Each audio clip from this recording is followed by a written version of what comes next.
দর্শক, যমুনা টিভির ফেসবুক পেজে আপনাদের সকলকে স্বাগতম। আমরা এই মুহূর্তে রয়েছি নগরীর পতেঙ্গা সমুদ্র সৈকতের চরপাড়া ঘাটে। মূলত যেই তথ্যটি আসলে দিতে চাই সেটি গতকাল রাত থেকেই আবহাওয়ার আসলে যে বৈরী পরিস্থিতি আমরা লক্ষ্য করছি সেটি কিন্তু এখনো পর্যন্ত অব্যাহত রয়েছে। সমুদ্র সৈকতের যেই পরিস্থিতি সেটি যদি আসলে আমরা দেখানোর চেষ্টা করি, বড় বড় ঢেউ সেটি কিন্তু একেবারে তীরে এসে আছড়ে পড়ছে এবং সাধারণ মানুষজন যারা এখানে স্থানীয়রা রয়েছেন তারা অনেকেই আসলে সমুদ্র পাড়ে এসেছেন। তারা পরিস্থিতি আসলে পর্যবেক্ষণের চেষ্টা করছেন।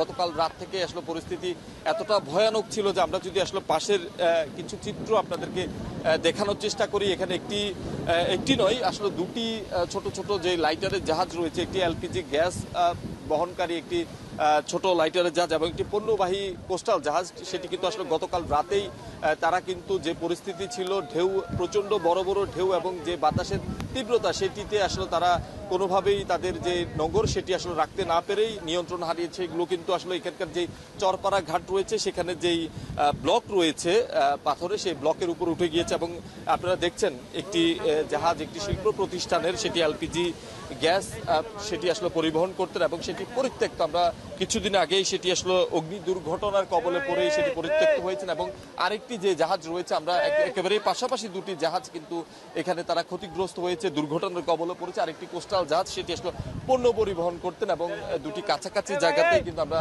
লক্ষ্য করছি যে সেটি তারা দুটোই কবলে পড়েছে। আমরা একটু সাধারণ যারা রয়েছেন এখানকার স্থানীয়রা তাদের সাথে একটু কথা বলার চেষ্টা করব। আসলে কি হয়েছিল, কেন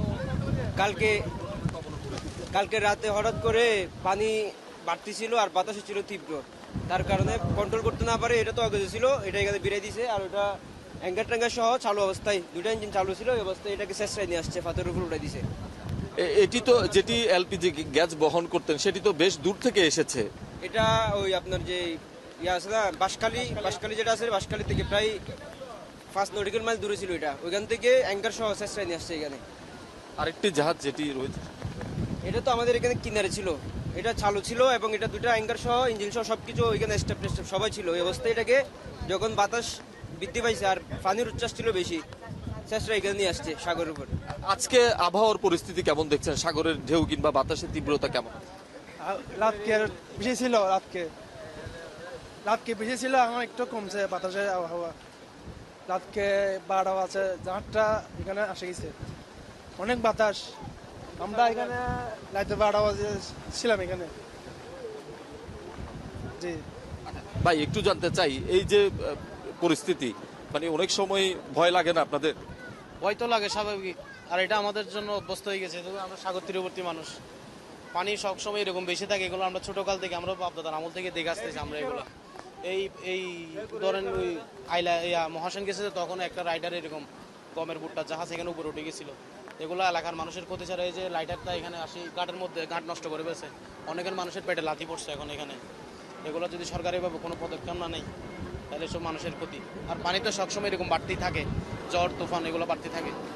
আসলে শুনছিলেন যে সাধারণ মানুষ যারা স্থানীয়রা রয়েছেন তারা আসলে বলছেন যে এই যে ঝড় জলোচ্ছ্বাসের সাথে আসলে যুদ্ধ করেই তারা টিকে রয়েছেন এবং তাদের কাছে এই ধরনের ঘটনা একেবারেই স্বাভাবিক এবং তাদের মনে তেমন কোনো আসলে ভয়ের সঞ্চার করে না। তারপরও আসলে এখানকার যারা স্থানীয়রা রয়েছেন তারা এই ধরনের যে পরিস্থিতি সেটি আসলে মোকাবেলা করেই তাদের জীবনযাপন হয়ে থাকে। এবং এই যে জাহাজ দুটি সেটি আসলে সকালেই এসেই সাধারণ মানুষ আসলে দেখতে পেয়েছেন গতকাল রাতে, সেগুলো গভীর রাতেই। একটি জাহাজের কথা আমরা যদি বলি, যেটি এলপিজি গ্যাস বহনকারী পরিত্যক্ত জাহাজ, সেটি রাত 3টায় এবং পরবর্তীতে এই জাহাজটি একই সময়ে দুর্ঘটনার কবলে পড়েছে। আমরা কথা বলেছিলাম যারা জাহাজে কর্মচারীরা রয়েছেন, একটি জাহাজ যেহেতু সেটি পরিত্যক্ত এবং সেটি অগ্নি দুর্ঘটনার কবলে পড়ে আসলে সেটি দীর্ঘদিন ধরে অকেজ অবস্থায় পড়েছিল এবং সেটির কোনো ধরনের ইঞ্জিনেই কাজ করে না, সেটি আসলে একেবারেই পরিত্যক্ত অবস্থায় ছিল এবং সেটি কন্ট্রোল করাও আসলে যারা সেই জাহাজে ছিলেন তাদের পক্ষে সম্ভব নয়। ফলে সেটি একেবারেই ঢেউয়ের তোর এবং বাতাসের বেগের কারণেই সেটি এখানে এসে আশ্রয় পড়েছে এবং পরবর্তী যে জাহাজটি, যেটি কোস্টাল জাহাজ পণ্যবাহী জাহাজ, সেটি কিন্তু আসলে নিয়ন্ত্রণ হারিয়ে সেটি কাছেই, যেহেতু বৈরী আবহাওয়া ছিল গতকাল থেকেই 3 নম্বর সতর্কতা সংকেত আসলে স্থানীয় সেটি ছিল, ফলে জাহাজটি একেবারে কাছেই নোঙর করা ছিল এবং গতকাল রাতে প্রচন্ড ঢেউ এবং বাতাসের তোড়ে সেটিও কিন্তু এখানে ব্লকের উপরে এসে আশ্রয় পড়েছে। সকাল থেকে আসলে উৎসুক জনতা এখানে এসেছেন, আইন শৃঙ্খলা বাহিনীর সদস্যরা এখানে এসেছেন।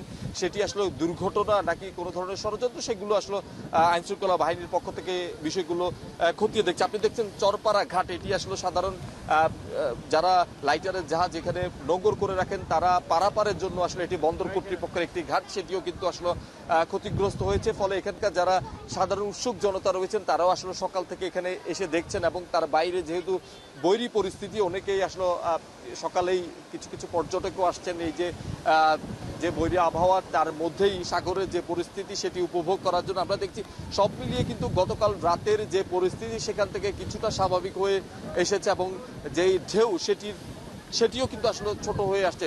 সাধারণ যারা এখানকার স্থানীয়রা রয়েছেন তারা আসলে বলছেন জোয়ার যখন আরো বৃদ্ধি পাবে তখন কিন্তু যেই ঢেউ সেটি কিন্তু আরো বড় বড় আকার ধারণ করবে এবং সেই সাথে যে বৃষ্টিপাত সেটি কিন্তু আসলে আমরা দেখছি সকাল থেকেই চট্টগ্রামে গুড়ি গুড়ি বৃষ্টি হচ্ছে এবং আবহাওয়া অধিদপ্তর যেটি আসলে বলছেন সকাল 9টা পর্যন্ত গত 24 ঘন্টায় প্রায় 192 মিলিমিটার বৃষ্টিপাত তারা রেকর্ড করেছেন এবং সেটি কিন্তু এখনো পর্যন্ত অব্যাহত রয়েছে। যেহেতু লঘুচাপটি আসলে নিম্নচাপে পরিণত হয়েছে সেক্ষেত্রে কিন্তু বৃষ্টিপাত অব্যাহত থাকবে। আজকে সারাদিনই এ ধরনের বৃষ্টিপাতই আসলে তারা বলছেন যে হবে এবং এই যে দুটি জাহাজ সেটি আসলে কর্তৃপক্ষ পরবর্তীতে সিদ্ধান্ত নেবে, বন্দর কর্তৃপক্ষ রয়েছে কিংবা আইন শৃঙ্খলা বাহিনীর সদস্যরা রয়েছেন তারা আসলে সিদ্ধান্ত নেবেন এটি সরিয়ে আসলে কিভাবে এখান থেকে নিরাপদ নৌ চলাচল কিংবা এই যে ঘাটটি সেটি আসলে মেরামতের ব্যবস্থার বিষয়টি আসলে কর্তৃপক্ষ তারা সিদ্ধান্ত নেবে। আমরা দেখছি যে আসলে প্রচন্ড বৈরী আবহাওয়া এবং এর মধ্যেই সাধারণ মানুষ কিন্তু এখানে আসছেন এবং জাহাজ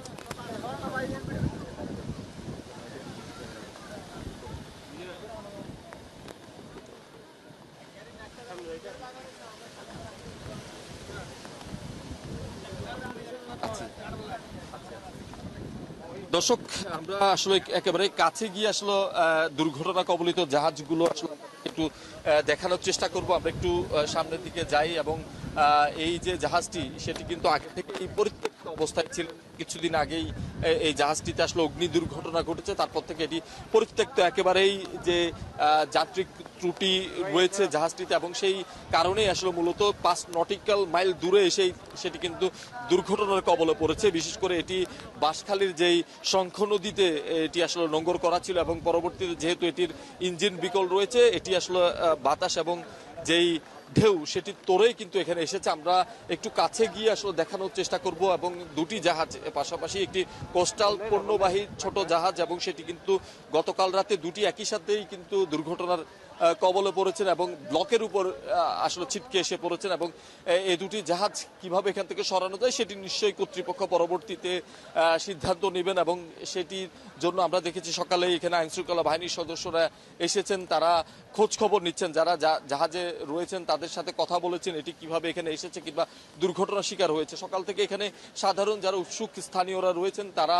আসছেন, বিষয়টা দেখছেন, তারাও আসলে বলছেন যে গতকাল রাতের যেই পরিস্থিতি ছিল যে বৈরী আবহাওয়া ছিল তার কারণেই কিন্তু আসলে মূলত প্রচন্ড ঢেউয়ের তোড় এবং বাতাসের গতির কারণেই আসলে মূলত এই দুটি জাহাজ এখানে ক্ষতিগ্রস্ত হয়েছে। আমরা একটু আসলে কথা বলবো, আরো কয়েকজনের সাথে একটু কথা বলার চেষ্টা করবো। আসলে কি হয়েছিল এই দুটি জাহাজ পরিস্থিতি এমন হলো কেন? এমন কালকে তো আবহাওয়া অনেক ভারী হয়েছিল, মজা ছিল। তারপরে এটা ওই ফার্গিসন থেকে চলে আসছিল, কোনো লঙ্গল দিতে পারে নাই, দুইটার লঙ্গল যদি দিলে আসতে পারতো না এটা। তারপরে এখানে তো আসেনি, অনেক ক্ষয়ক্ষতি করছে গাড়ের। এই গাড়টা দিয়ে তো লাইটের অনেক 100-200 250 500 লাইটের থাকে, লাইটের মানুষ আসা যাওয়া করে, এখন এটাও করতে পারবে না এই গাড়িটা দিয়ে। কষ্ট হয়ে গেছে, অনেক কষ্ট হয়ে গেছে এটা। এখানে অনেক বোটও থাকে, বোট তো আবহাওয়ার খারাপ দেখছে, সব চলে গেছে বাইরে। আজকের পরিস্থিতি কেমন? আজকের পরিস্থিতি মোটামুটি ঠিক আছে, কিন্তু এটার জন্য আরো ক্ষয়ক্ষতি বেশি হতে পারে। এই গাড়ে ধরেন যদি পিছনে যাই আর ক্ষয়ক্ষতি বেশি, যদি টানতে পারে তাহলে ক্ষয়ক্ষতি একটু কম হতে পারে। তারপরে দ্রুত এখান থেকে সরিয়ে নিলেই মূলত আসলে এখানকার যারা স্থানীয়রা রয়েছেন তারা বলছে যে দ্রুত এই জাহাজগুলো এখান থেকে সরিয়ে নিলেই আসলে পরবর্তী যে দুর্ঘটনা সেখান থেকে আসলে কিছুটা হলো মুক্তি পাওয়া যাবে। তার বাইরে আসলে এখানে এখনো পর্যন্ত আমরা বন্দর কর্তৃপক্ষ কিংবা অন্যান্য যারা রয়েছেন তাদেরকে কাউকেই দেখিনি। আইন শৃঙ্খলা বাহিনীর বেশ কয়েকজন সদস্য এখানে এসেছিলেন, তারা বিষয়গুলো পর্যবেক্ষণ করেই গিয়েছে। আমরা একটু জাহাজের চিত্র আসলে দেখানোর চেষ্টা করব। এটি পরিত্যক্ত একটি জাহাজ ছিল, সেই জাহাজটি যেই বাঁশখালীর সেখানে আসলে যেই শঙ্খ নদী, সেই শঙ্খ নদীর মুখেই আসলে ছিলেন এখানকার স্থানীয়রা, এমনটি আসলে দাবি করছেন। যেহেতু এটির কোনো নোঙ্গর কিংবা যেই ইঞ্জিন সেটি আসলে বিকল থাকার কারণেই সেটি প্রায় 5 নটিক্যাল মাইল দূরে এসে আসলে এখানে ছিটকে পড়েছে। আমরা যারা জাহাজে রয়েছে তাদের সাথে আসলে কথা বলেছিলাম, তারা আসলে বলছে যে এটির মুভমেন্ট ছিল না, কেবলমাত্র দাঁড়িয়ে থাকা জাহাজটি আসলে প্রচন্ড ঢেউ এবং বাতাসের কারণেই আসলে এখানে এসে যেই ঘাটি রয়েছে চরপাড়া ঘাট, সেই ঘাট সংলগ্ন ঘাট ভেঙেই সেটি কিন্তু আসলে যেই ব্লক রয়েছে সাগর পাড়ে যেই ব্লক রয়েছে সেই ব্লকের উপর উঠে গিয়েছে। দুটি জাহাজের অবস্থায় একই ধরনের, বাকি যে কোস্টাল জাহাজ সেই জাহাজের কিন্তু আমরা যে পাখা রয়েছে সেটি ক্ষতিগ্রস্ত হতে দেখেছি এবং সেটি পুরোটাই কিন্তু একেবারে কাত হয়ে গিয়েছে। ফলে যে আইন শৃঙ্খলা বাহিনীর সদস্যরা এসেছেন তারা বিষয়টি খতিয়ে দেখছেন। এর বাইরে যারা বন্দর কর্তৃপক্ষ আছে তারাও নিশ্চয়ই এই ঘাট রক্ষার্থে তারা কিন্তু এই জাহাজটি আসলে সরিয়ে নেওয়ার চেষ্টা করবেন এবং স্থানীয়রা কিন্তু সকাল থেকে এসেছেন এবং তারা বিষয়টি দেখছেন। আমরা যদি পতেঙ্গা সমুদ্র সৈকতের কথা বলি, সেখানেও আমরা কিছু কিছু পর্যটক আসতে দেখছি, যদিও প্রতি বৈরী আবহাওয়া, জলোচ্ছ্বাস কিংবা ঘূর্ণিঝড়ের সময় সাধারণ কিছু উৎসুক পর্যটক থাকেন, তারা সাগরের যে সৌন্দর্য সেটি বড় বড় ঢেউ সেটি আসলে উপভোগ করার জন্য আসেন। তো এই ছিল আমার কাছে চট্টগ্রামের পতেঙ্গা সমুদ্র সৈকত থেকে আবহাওয়ার সর্বশেষ খবরাখবর।